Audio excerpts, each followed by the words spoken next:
Reality is not as rigid as we think. It can be molded and bended to our desires. It can be moved. It's like water that flows in the directions of our thoughts and feelings.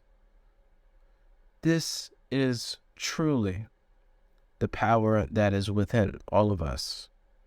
And understanding this on a deeper level can help you give credit to the visualizations that you have as you're visualizing a future event and impressing that in your subconscious mind. It will help you tremendously to know the reality of how this works, why you're able to bend reality.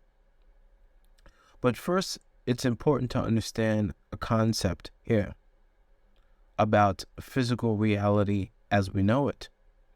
So if you ask the world, what is real?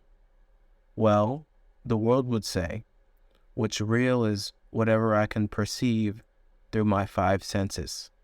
If I can see it, if I can hear it, taste it, smell it, or touch it, then it's real. But the truth is that those five senses are only a small sliver of actual reality.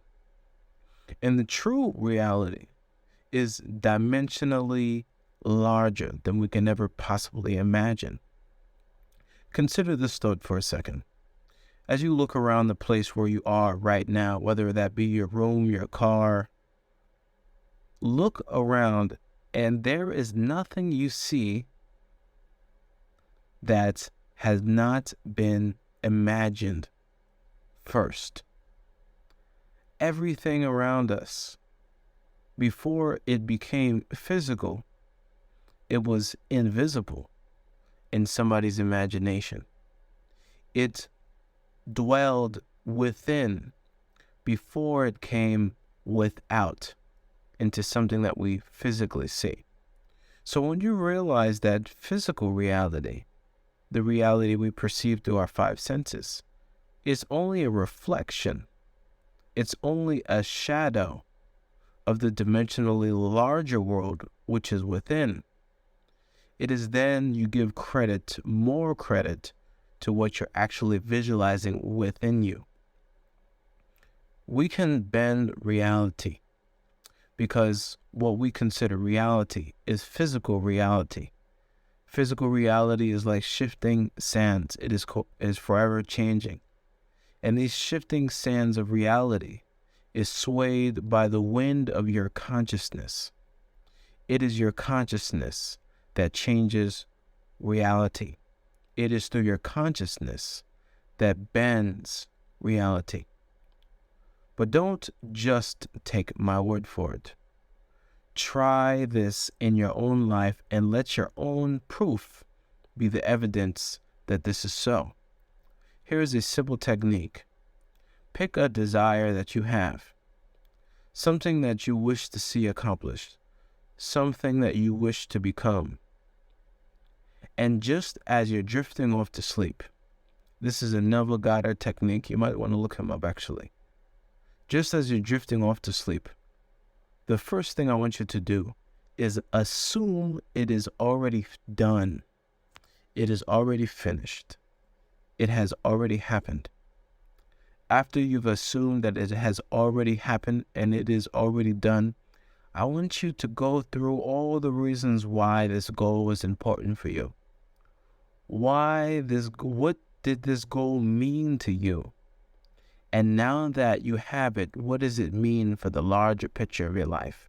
I want you to go through all those questions from the perspective that it's already done, it's already finished. And I want you to focus on feeling it already to be true.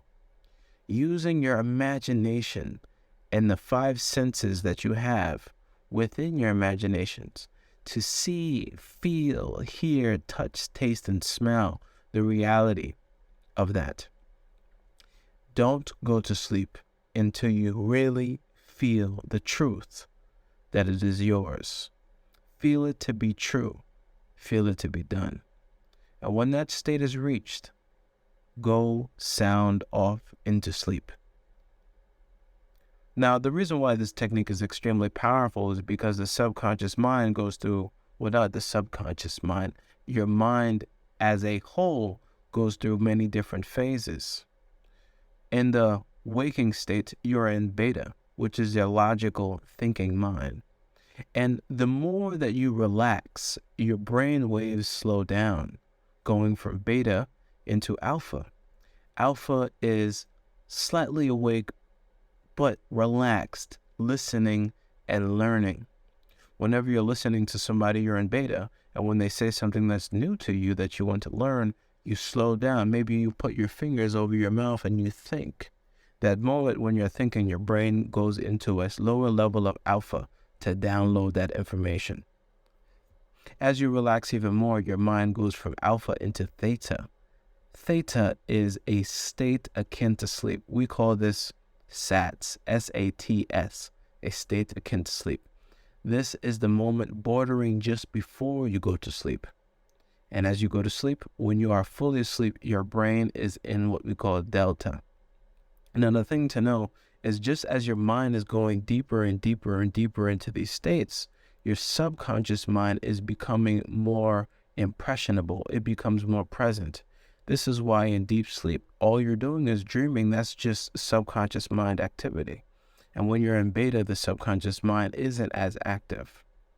So why do we use that technique going to sleep? Because as you go into sleep, you're going from alpha into theta, and you're bringing that feeling way down deep into delta, which makes this sleeping meditation technique extremely effective. Now, let me make sure you're set up for success. When this manifestation happens, it will happen in the most natural way.